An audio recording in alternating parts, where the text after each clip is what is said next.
हर हर महादेव। आज आपको 12 ज्योतिर्लिंग में से एक झारखंड के प्रसिद्ध बैद्यनाथ मंदिर के रहस्यों से रूबरू कराने जा रहा हूँ। इस वीडियो में मैं आपको बाबा बैद्यनाथ का पूरा रहस्य बताने की कोशिश करूंगा। देवघर मंदिर 12 ज्योतिर्लिंग में से एक है और यह ज्योतिर्लिंग के साथ साथ प्रमुख शक्तिपीठ भी है। शक्तिपीठ होने का कारण यह है कि माता सती का यहाँ पे हृदय गिरा था। भगवान शिव और देवी पार्वती दोनों की उपस्थिति इस तीर्थ स्थल को और महत्वपूर्ण बनाती है। भगवान शिव को समर्पित यह तीर्थ स्थल लाखों श्रद्धालुओं को अपनी ओर खींचता है। बाबा बैद्यनाथ धाम 12 ज्योतिर्लिंग में से इसे 90 ज्योतिर्लिंग के रूप में माना जाता है। देवघर स्थित बाबा बैद्यनाथ धाम भगवान भोलेनाथ का एकमात्र मंदिर है जहां शिव और शक्ति दोनों एक साथ विराजमान है। बैद्यनाथ मंदिर एकमात्र ऐसा मंदिर है जिसका जुड़ाव लंकापति दशानन रावण से जुड़ा हुआ है। भोलेनाथ को रवड़ेश्वर बैद्यनाथ ज्योतिर्लिंग के नाम से भी जाना जाता है। चलिए अब यहाँ के इतिहास के बारे में थोड़ा जानते हैं। पौराणिक कथाओं के अनुसार लंकापति रावण भगवान शिव को प्रसन्न करने के लिए एक के बाद एक कर अपने सिर की बलि देकर शिवलिंग पर चढ़ाते रहे। दशानन रावण ने भगवान शिव के शिवलिंग पर 9 सिर काट कर चढ़ा दिए।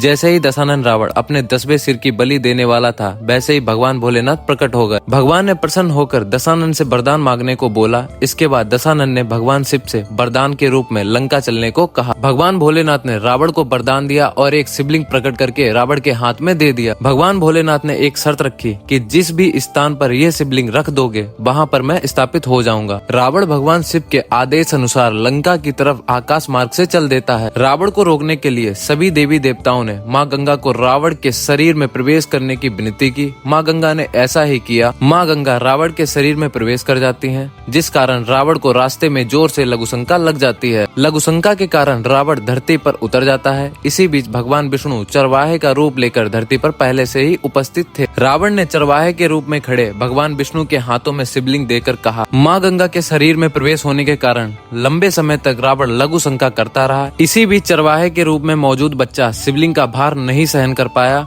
और उसे धरती पर रख दिया। लघुशंका करके आने के बाद रावण को हाथ धोने के लिए जल नहीं मिलता है। उसी बीच वह अपना हाथ के अंगूठे को धरती में गड़ा देता है, जिससे जलधारा निकलती है और उससे अपने वह हाथ धोता है। जब रावण हाथ धोकर आता है तब वह शिवलिंग जमीन में रखी हुई देखता है। धरती से शिवलिंग उठाने के कई प्रयास करता है, लेकिन रावण उस प्रयासों में असफल रहता है। जब वह शिवलिंग नहीं उठती है तब क्रोधित होकर शिवलिंग को धरती की ओर दबा देता है। इसी कारण से बाबा बैद्यनाथ धाम स्थित शिवलिंग छोटे आकार में है। मान्यता है कि जो भी भक्त सुल्तानगंज से जल भरकर बाबा को जल अभिषेक करते हैं उसकी हर मनोकामना पूर्ण होती है। सावन के महीने में बाबा का जल अभिषेक करने के लिए यहाँ लाखों भक्त आते हैं, इसीलिए इसे मनोकामना लिंग के रूप में भी जाना जाता है। तो अगर आपको बाबा बैद्यनाथ धाम के बारे में ये जानकारी अच्छी लगी हो तो कमेंट बॉक्स में हर हर महादेव जरूर लिख दें।